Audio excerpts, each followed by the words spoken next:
Hello दोस्तों, नमस्कार। एक बार फिर से आप सभी का स्वागत है अड्डा 24/7 रेगुलेटरी बॉडीज पर। और उम्मीद करते आप सभी अच्छे होंगे और आप सभी की तैयारी भी अच्छी चल रही होगी।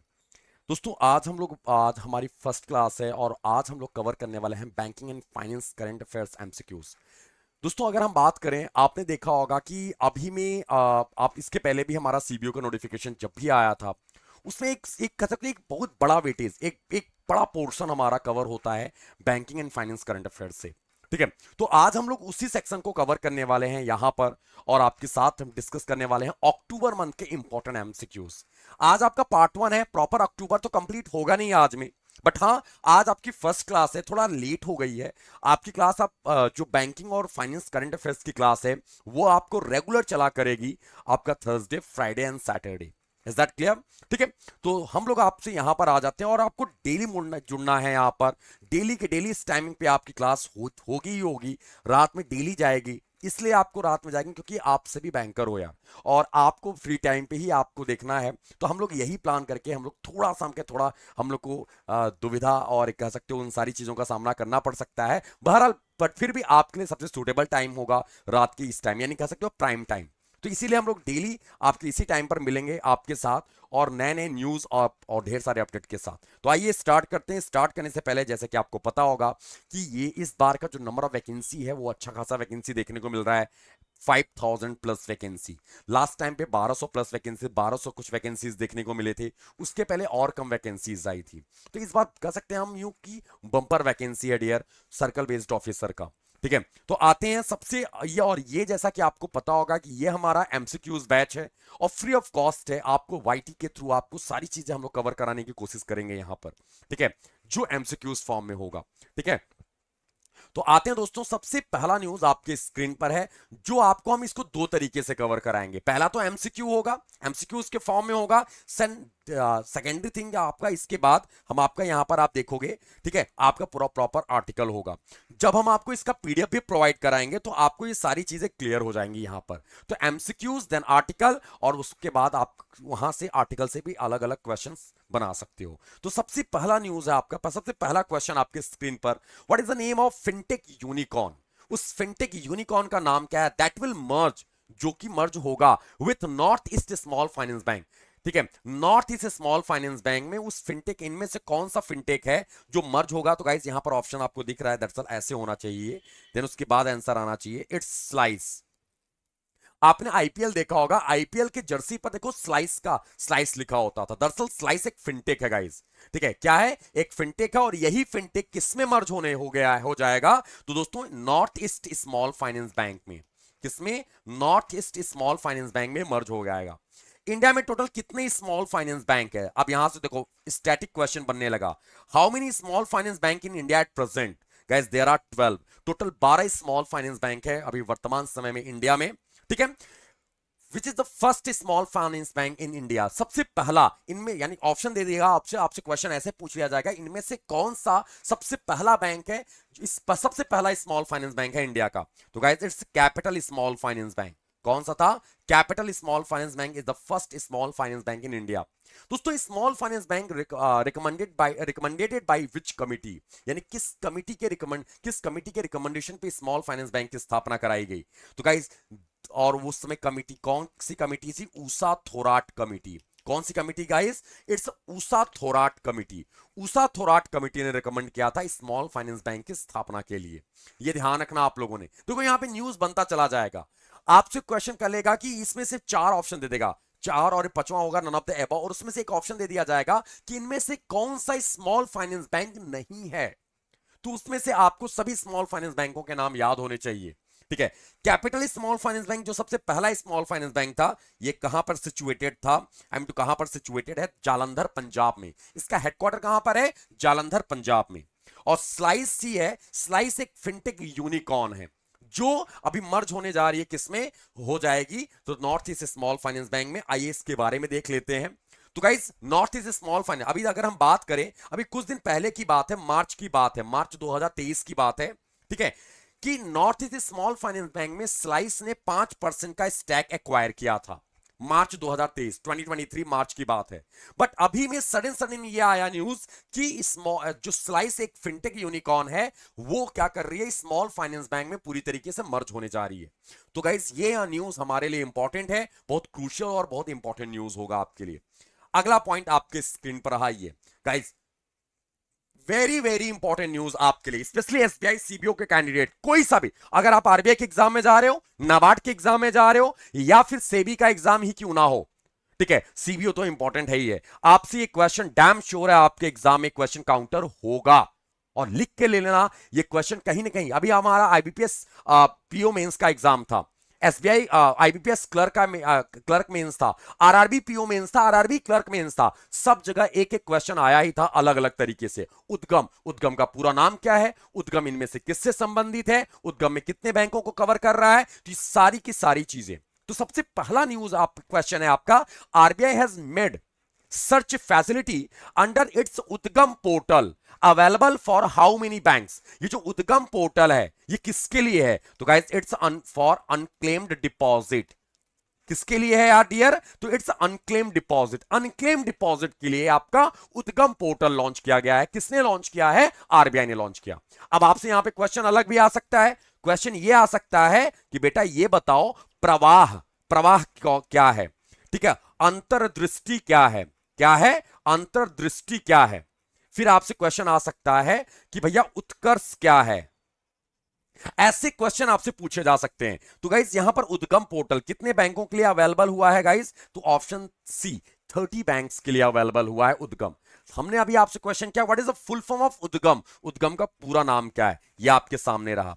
उद्गम पोर्टल 30 बैंकों के लिए आरबीआई ने यह फैसिलिटी अवेलेबल कराया है, ठीक है, ताकि 90% जो अनक्लेम डिपॉजिट है उससे कवर किया जा सके, उतने यानी 30 बैंकों के। अच्छा, उद्गम का पूरा नाम क्या है, unclaimed deposits gateway to access information. What is the full form of UDGAM, तो फिर से सुनना, unclaimed deposits gateway to access information, ठीक है, इज दैट क्लियर गाइस। ये आपके लिए, और ये कितना, तो ये पोर्टल स्टार्टिंग इनिशियली फेज में ये 7 बैंकों के लिए अवेलेबल था। कितने बैंकों के लिए, 7 बैंक स्टार्टिंग फेज में। अभी ओवरऑल कितने के लिए पोर्टल अवेलेबल है, 30 बैंक्स के लिए अवेलेबल है। ये ध्यान रखना आप लोगों ने, और धीरे धीरे ये फेज्ड मैनर में क्या होगा, ओपन करता जाएगा गाइस आरबीआई। तो आपको याद करना उद्गम पोर्टल। अंतर्दृष्टि हमने आपसे पूछा था, तो अंतर्दृष्टि है आपका फाइनेंशियल इंक्लूजन के लिए। किसके लिए, फाइनेंशियल इंक्लूजन यानी कि वित्तीय समावेशन के लिए है आपका अंतर्दृष्टि। Is that clear.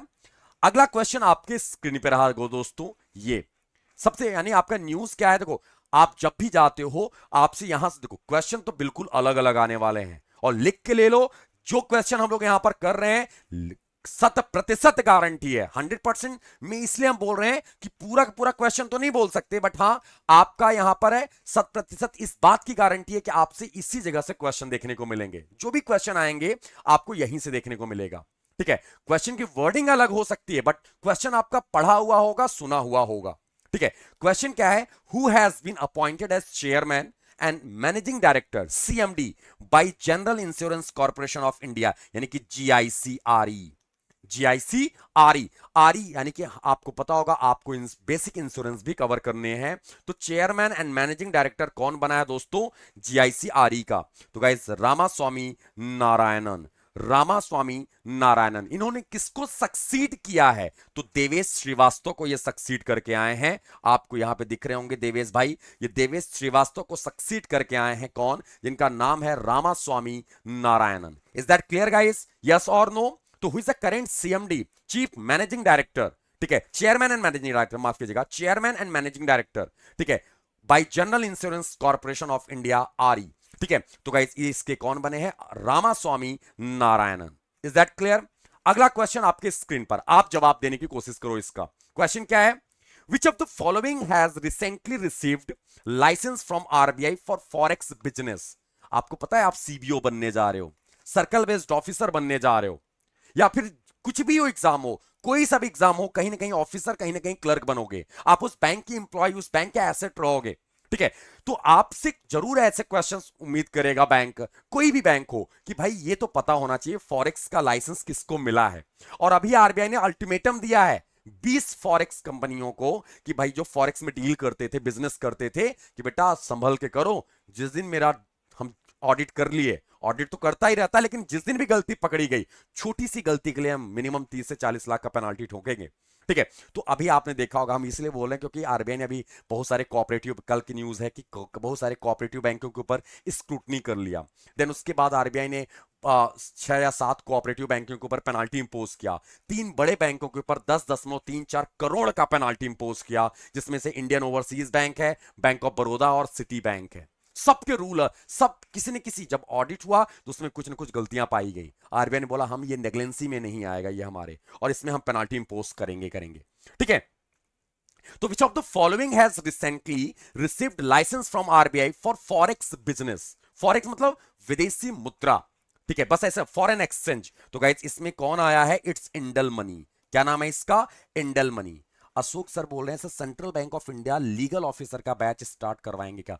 Ashok sir अभी तो इसके बारे में, लीगल ऑफिसर के बारे में सर टू बी ऑनेस्ट बहुत ज्यादा श्योर नहीं है हम, बट बात तो हो रही थी, बट कब से आएगा या आएगा भी कि नहीं आएगा सर, ये मेरे को आप टाइम दे दो, हम मंडे को आपको जरूर कंफर्म करेंगे सर, प्रॉमिस है इस बात का। ठीक है, आप एक बारी मैसेज ड्रॉप कर देना। ठीक है, देन हम आपको जरूर इन्फॉर्म कर देंगे, इत्तला कर देंगे कि दरअसल ये बैच स्टार्ट होगा कि नहीं होगा सर, क्योंकि लीगल ऑफिसर के लिए मैम पढ़ाती हैं लॉ, तो मे बी उनसे एक बारी बात करना पड़ेगा।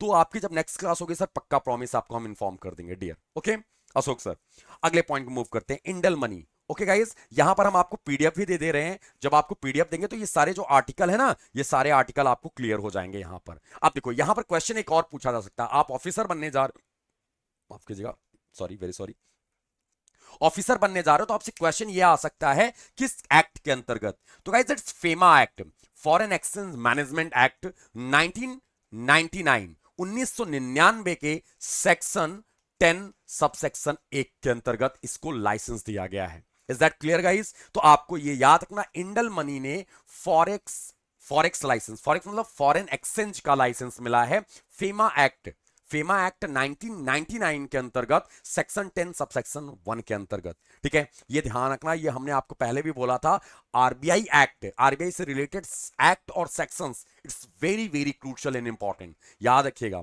अगला point, who has been recently appointed executive director of Union Bank of India? Guys ED से रिलेटेड क्वेश्चन लास्ट टाइम पे आपसे पूछा गया था। आरबीआई की टोटल कितने ईडी हैं? 16 ईडी हैं, पी वासुदेवन को ऐड करके। ठीक है, अभी हम आप नीरज निगम लास्ट में और पी वासुदेवन उनसे भी लास्ट में जुड़े थे, हम आपको बताएंगे, अभी हम आपको क्वेश्चन कराएंगे, डोंट वरी, आरबीआई गाइडलाइन भी होगा तो उसमें भी कवर कराएंगे। ठीक है, तो 16 ईडी है एट प्रेजेंट आरबीआई में। अभी बात हो रही यूनियन बैंक ऑफ इंडिया के एग्जीक्यूटिव डायरेक्टर, किसको अपॉइंट किया गया? तो गाइस एग्जीक्यूटिव डायरेक्टर अपॉइंट किए गए हैं संजय रुद्र साहब। कौन? संजय रुद्र साहब को एग्जीक्यूटिव डायरेक्टर अपॉइंट किया गया है यूनियन बैंक ऑफ इंडिया का। अब यहां पे देखना, अब आपके दिमाग में कहते हैं ना कि सर ये सारे ऑप्शंस को भी आप कवर करवाओ। दरअसल आपको जो मैंने आर्टिकल दे रखा है ना पीछे में, जस्ट आंसर के जस्ट पीछे, उस आर्टिकल में हम सब सारे ऑप्शंस को कवर करा रहे हैं, सभी के सभी ऑप्शंस को कवर करा रहे हैं, आप देखते चलना, हम आपको हाईलाइट भी कराते चल रहे हैं। देखना, संजय रुद्र को अपॉइंट किया गया एग्जीक्यूटिव डायरेक्टर किसका? यूनियन बैंक ऑफ इंडिया को। ठीक है, विजय एन कांबले साहब को ईडी अपॉइंट किया गया यूको बैंक का। देखना सुनते चलना, विभू प्रसाद मोहपात्रा को ईडी अपॉइंट किया गया है पंजाब नेशनल बैंक का। ठीक है, रवि मेहरा साहब को ईडी अपॉइंट किया गया है पंजाब एंड सिंध बैंक का। ध्यान से देखते चलिएगा, भवेंद्र कुमार को ईडी अपॉइंट किया गया है कैनरा बैंक का। ठीक है, राजीव मिश्रा साहब को ईडी अपॉइंट किया गया है किसका? तो दोस्तों बैंक ऑफ इंडिया का। और ब्रजेश सिंह साहब को ईडी अपॉइंट किया गया है इंडियन बैंक का। तो यार आपको ये सारी चीजें यहां पर दिख रही हैं, ये पीडीएफ मिलेगा, आप देख सकते हो। देखो यहां पर अब हम आपको रिकॉल करवा देते हैं, आप बोलोगे। विजय कुमार कांबले, विजय एन कांबले साहब को किसका ईडी है? ये यूको बैंक के ईडी हैं। किसके? यूको बैंक के। संजय रुद्र साहब यूनियन बैंक ऑफ इंडिया के हैं। विभू प्रसाद मोहपात्रा साहब, देखो ना, विभू प्रसाद मोहपात्रा साहब पंजाब नेशनल बैंक के ईडी हैं। किसके ईडी हैं? पीएनबी। हम आपको दिखाते चल रहे हैं, आप देखते चलिएगा, पंजाब नेशनल बैंक के। रवि मेहरा और भवेंद्र कुमार, देखो भवेंद्र कुमार साहब ईडी हैं कैनरा बैंक के। किसके? कैनरा बैंक के। और रवि मेहरा है पंजाब एंड सिंध बैंक के। ठीक है, ये कैनरा बैंक के हैं, और दोस्तों ये किसके हैं? पंजाब एंड सिंध बैंक के। तो गाइस ये सभी के सभी जो ऑप्शंस में आपको दिख रहे हैं ना, ये सभी के सभी आपके एग्जीक्यूटिव डायरेक्टर्स हैं। आपको जस्ट उस जो आर्टिकल है आपका, उन सभी आर्टिकल में हम आपको मेंशन कर रखा है मैंने यहां पर। ठीक है, अगले पॉइंट को मूव करते हैं गाइस। अगला पॉइंट आपके स्क्रीन पर है। Recently RBI has raised the limit for gold loans under the bullet repayment scheme. Last time पे आपके इंटरव्यू का क्वेश्चन था एसबीआई सीबीओ का, what is balloon payment system, what is bullet payment system. Do you know about कि what do you know about bullet payment या balloon payment system, ये scheme. तो guys ऐसे क्वेश्चन आपके interview में भी काउंटर होते हैं। गन जंपिंग, ठीक है, बुलेट रीपेमेंट। तो ये बुलेट रीपेमेंट का मतलब क्या हुआ? आपने लोन लिया और लोन का एक पार्ट पेमेंट आप करना चाह रहे हो, एक साथ पैसा चुकाना चाह रहे हो, ठीक है। बट ये लोन जो बुलेट रीपेमेंट स्कीम है, दरअसल ये गोल्ड लोन के लिए होता है, समझे? यानी कि आपने गोल्ड लोन लिया है और गोल्ड लोन आप चुकाना चाह रहे हो, एक मुश्त अमाउंट इतना पे करना चाह रहे हो। तो एक साथ एक लिमिट आरबीआई ने सेट कर रखा था कोऑपरेटिव बैंक्स में। पहले ये लिमिट थी 2 लाख की, अब इस 2 लाख की लिमिट को बढ़ा के कितना कर दिया आरबीआई ने? 4 लाख की लिमिट कर दी कि बेटा अब आप एक साथ एक मुश्त एक बल्क अमाउंट आप 4 लाख आप डिपॉजिट कर सकते हो बुलेट पेमेंट या रीपेमेंट स्कीम में। तो बुलेट रीपेमेंट स्कीम वही है जो हम लोग एक पार्ट पेमेंट ले जाके क्या करते हैं? जमा कर देते हैं गोल्ड लोन के अगेंस्ट में। Is that clear? तो ये चीजें याद रखनी यहां पर। आरबीआई ने इस लिमिट को 2 लाख से बढ़ा के कितना कर दिया? 4 लाख कर दिया। यहां पर याद रखना। अभी देखो इसका आर्टिकल मिलेगा आपको, जस्ट इसके बाद आर्टिकल है। दरअसल आरबीआई ने 2007 में 2007 में, ठीक है, आरबीआई ने क्या किया था? ठीक है, बुलेट रिपेमेंट स्कीम को 1 लाख रुपए से पहले पहले क्या था, इन्होंने 1 लाख रुपए स्टार्ट किया था। बोला कि भैया चलो आप पार्ट पेमेंट कर सकते हो 1 लाख रुपए बुलेट पेमेंट स्कीम में, रीपेमेंट स्कीम में 2007 में। 2014 में इसी 1 लाख को बढ़ा के कितना कर दिया गया? 2 लाख रुपए। और गाइस अभी में इस अमाउंट को बढ़ा के कितना कर दिया गया? जस्ट डबल, यानी कि 4 लाख रुपीज। तो आपको ये याद ना, बुलेट रिपेमेंट सिस्टम या स्कीम क्या होता है? तो गोल्ड लोन के अगेंस्ट में जब हम एक अमाउंट रीपे करते हैं, पे करते हैं, तो उतना जो अमाउंट होता है कोऑपरेटिव बैंक्स के लिए। देखो यहाँ पे बैंक्स भी लिखा होगा, ध्यान सुनिएगा। आपने देखा होगा, लिखा होगा कि हाँ अर्बन कोऑपरेटिव बैंक्स के लिए क्या है? For urban cooperative banks. किसके लिए? अर्बन कोऑपरेटिव बैंक्स के लिए है। एग्जैक्टली देखो, Dev Varma, RP Dev Varma sir, Tripura cooperative bank exam के लिए। एग्जैक्टली सर, आपके क्या देखो, देव वर्मा सर जो भी नाम है, आरपी सर, आपको बता दें कि सर आप टू बी ऑनेस्ट, जब भी आप करंट अफेयर पढ़ते हो, ठीक है, तो नॉर्मल करंट अफेयर सभी, अगर बैंक के करंट अफेयर पढ़ रहे हो सर, चाहे वो आईबीपीएस का पढ़ लो, आप एसबीआई का पढ़ लो या फिर आरबीआई का पढ़ लो, सबके करंट अफेयर सेम होंगे यार। आरबीआई पेनाल्टी इंपोज करेगी तो सबके न्यूज एक ही होंगे, किस सेक्शन में इंपोज कर रहे हो वो भी एक होगा, एक्ट क्या है वो भी एक होगा। तो सर कोई चेंजेस नहीं होते। अगर आप ये एक बार अगर ऐसा होता कि सर कुछ और कोई और एग्जाम है, जैसे एसएससी का एग्जाम है, तो उसके लिए क्वेश्चन आपके लिए इंपॉर्टेंट नहीं था, क्योंकि ये यूजलेस था उस टाइम के लिए, क्योंकि ये फाइनेंशियल न्यूज है, आप करंट अफेयर्स बैंकिंग के पढ़ रहे हो। बट त्रिपुरा कोऑपरेटिव बैंक है, बैंक है, तो बैंक एग्जाम के लिए आपका करंट अफेयर्स का रोल पूरा का पूरा निभाएगा। ये जरूरी नहीं कि यही आए, बट हाँ आपको देखने को मिलेगा ऐसे क्वेश्चंस। RP sir, okay. अगला point, which meeting of GST council was held in New Delhi under the chairmanship of Union Finance Minister Nirmala Sitharaman in October 2023? सबसे पहला question, who is the current chairman of GST Council? Current chairman of GST council, GST council का वर्तमान समय में अध्यक्ष कौन है? तो भैया वर्तमान हो या भूत हो या भविष्य हो, हमेशा कौन रहेगा? तो आपको याद रखना है, हमारे यहाँ के फाइनेंस मिनिस्टर, चाहे निर्मला आंटी हो या फिर अरुण साहब हो, अरुण जेटली साहब थे, या फिर जो भी रहा हो, वो हमेशा जीएसटी काउंसिल मीटिंग का अध्यक्ष होगा। ये ध्यान रखना आप लोगों ने, ठीक है, पहला पॉइंट। दूसरा पॉइंट, जीएसटी डे किस दिन ऑब्जर्व करवाया जाता है? गाइस किस दिन जीएसटी दिवस के तौर पर ऑब्जर्व करवाया जाता है? आंख बंद करके आंसर ठोक दोगे आप सभी लोग। 1 जुलाई, 1 जुलाई को, ठीक है दोस्तों। अभी जीएसटी काउंसिल की जो मीटिंग हुई थी, ठीक है, निर्मला सीता, अक्टूबर 2023 में कौन सी मीटिंग हुई थी? तो अब आपके दिमाग में तुरंत घूमना चाहिए, कौन सा? तो यार आप यहाँ 52nd मीटिंग, अगर नहीं पता, चलो मान लो 52nd मीटिंग आपका नहीं पता था, आपको एक चीज याद आना चाहिए, अभी कुछ ही दिन पहले की बात थी।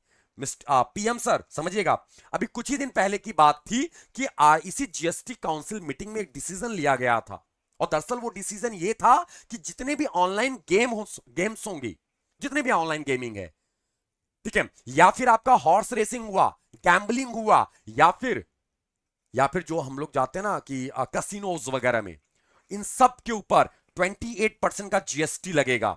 ये दरअसल ये डिसीजन किस किस जीएसटी काउंसिल की मीटिंग में लिया गया था? तो गाइज आपको याद ना, इट्स 51st, कहते हैं ना शुभ शुभ 51 रुपए, 101 रुपए। तो 51वें मीटिंग में ये डिसीजन लिया गया था 28% का जीएसटी क्या होगा ऑनलाइन गेमिंग के ऊपर। तो 51st वाला हो गया, अगला वाला मीटिंग कौन होगा? 52nd ही होगा, क्योंकि ये 28% कब से लागू होना था? 1 अक्टूबर से, और यहां पर लिखा हुआ अक्टूबर 2023 में मीटिंग हुआ था। तो 51 वाला मीटिंग तो पहले हो गया, तभी तो 1 अक्टूबर को लागू हो गया वो रूल, तभी तो ये 52वां होगा। या आपका लॉज, ये सोचो अगर आपने करंट पढ़ा होगा तो क्वेश्चन आसानी से एक महीने से दूसरे महीने में बेस्ड हो जाएगा, आराम से इस चीज को टैकल कर ले जाओगे आप लोग सिंपल वे में। मेरी बात समझना, हम कहना क्या चाह रहे थे, ये डिसीजन 51वें मीटिंग में हुआ, आपको नहीं पता, ठीक है, लेकिन ये पता आपका कौन सा मीटिंग है ये नहीं पता, लेकिन ये पता था 51वें जीएसटी काउंसिल मीटिंग में हुआ था, और लागू कब से होना था? 1 अक्टूबर से। तो भैया वो तो लागू हो गया ना, अक्टूबर में मीटिंग है, 51 वाला तो बीत ही चुका, बचा 52, तो 52वां मीटिंग ही तो हुआ। तो आपको ऐसे याद रखना है, बिल्कुल करंट अफेयर, बिल्कुल सिंपल वे में, ठीक है। यहां पर आप देख सकते हो ये सारा कुछ आपका आर्टिकल वे में है।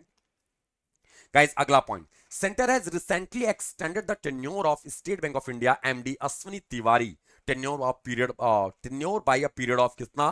तो गाइस ऑप्शन ई 2 इयर्स, 2 साल के लिए इनका टेन्योर बढ़ा दिया गया। अब आपसे क्वेश्चन है, स्टेट बैंक ऑफ इंडिया किस कमिटी के रिकमेंडेशन पे लाया गया था? स्टेट बैंक ऑफ इंडिया कब लाया गया था? तो 1 जुलाई 1955 में, 1 जुलाई 1955 में स्टेट बैंक ऑफ इंडिया ने अपना कौन सा फाउंडेशन ईयर ऑब्जर्व करवाया? 68th foundation year. कब? 1 जुलाई 2023 में, ठीक है। गाइस याद रखना, स्टेट बैंक ऑफ इंडिया कितने, इसके पहले किस नाम से जाना जाता था? Imperial bank of India, imperial bank of India. और इंपीरियल बैंक ऑफ इंडिया कितने बैंकों से मिलकर बना था? आपको कमेंट सेक्शन में बताना है, ठीक है। नेक्स्ट पॉइंट, तो फिलहाल आज के लिए इतना ही था, एंड आई होप कि आपको ये सेशन मजेदार लगा होगा, आपको समझ आया होगा, सारी कहानी आपने सुना होगा। देखो पहली चीज तो बैंकिंग को बैंकिंग समझ के नहीं पढ़ना, पूरा कहानी समझो, आपके प्रैक्टिकल लाइफ से रिलेट कर रहा है यार, हमारे और आपके ऊपर इफेक्ट डाल रहा है, तो हम तो इसको समझेंगे ही भाई। हमारी हमारी कोई बुराई करता है तो हम सुनते रहते हैं, यार ये बहुत बहुत दुष्ट इंसान है, ये मेरी चक्कर में क्यों पड़ा रहता है। तो हमारे आसपास की चीजें जो होती हैं हम उसके बारे में जानकारी रखते हैं, तो ये तो वही चीज है, हमारा बैंकिंग एंड करंट अफेयर यही है, फाइनेंस अफेयर यही है, हमारा फाइनेंशियल अवेयरनेस, ठीक है। इस चीज को आपको ऐसे ही अपडेट करना है, कोई और दूसरा तरीका नहीं होगा कि आप इसको रट्टा मारो, रट्टा पट्टा मारना ही नहीं है, सिंपल वे में, ठीक है। तो गाइज आपको बता दें, एसबीआई सीबीओ का जो बैच है वो लाइव होने जा रहा है, exactly sunny live sir, Bank of Bengal, Bombay and Madras, ठीक है, ग्रेट है, गुड, जी हाँ, ठीक है। तो अभी हम आपको बताएंगे, ये सारी चीजें कवर करवाएंगे सर, आपको और अच्छे से कवर करवाएंगे। अभी तो रुको, तो हम आपको याद ना करवा दें वैसे क्लास में लेते लेते, मतलब रट्टा मरवा देंगे क्लास में बोल बोल के, ठीक है। एनीवे तो गाइज आप सभी सीबीओ के बैच को ज्वाइन कर सकते हो, यहां पर हम आपको करंट बैंकिंग और फाइनेंशियल अवेयरनेस और बहुत सारी टॉपिक कवर कराने वाले हैं, तो आप इसके लिए जुड़ सकते हो। आपको कोड याद रखना है Y307 फॉर मैक्सिमम डिस्काउंट। दोस्तों अगर आप एप्लीकेशन के थ्रू जाते हो तो इसके ऊपर 1% का और डिस्काउंट मिल जाएगा, आपको कोड यही याद रखना है 307 code, okay guys, for maximum discount. बिजन कुमार सर, डेली टाइमिंग आपका थर्सडे फ्राइडे सैटरडे मेरी क्लास होगी, रात 9 बजे ही होगी, 9 बजे लाइव लिया करेंगे हम आपसे, ठीक है, आपको डेली मिल जाएंगे हम, और आपके ढेर सारे डाउट्स होंगे वो सारा भी कवर करेंगे हम, आप डाउट कमेंट सेक्शन में मेंशन कर दिया करना, ठीक है। एंड आपकी क्लासेस डेली होगी, जो एमसीक्यूज फॉर्म में होगा वो बैच यहाँ पर कंप्लीट होगा सारे, और जो आपका थ्योरेटिकल और एमसीक्यूज फॉर्म में होगा वो हम आपको कवर कराएंगे पेड बैच में, ठीक है। तो आपका पेड बैच है, इसके लिए भी जुड़ सकते हो। 1 दिसंबर से आपकी लाइव क्लास स्टार्ट होगी, आज हम लोगों ने स्टडी प्लान फिल कर दिया है, एनी हाउ 1 दिसंबर से आपका बैच स्टार्ट हो जाएगा। तो अगर आप फॉर्म फिल कर रहे हो तो बिना लेट किए हुए जुड़ जाओ इस कोड को लगा के, 307 कोड को, ठीक है। Thank you guys, good night, शुभ रात्रि, सब्बा खैर, महादेव, राधे राधे दोस्तों, bye bye, take care, have a great day, best of luck guys.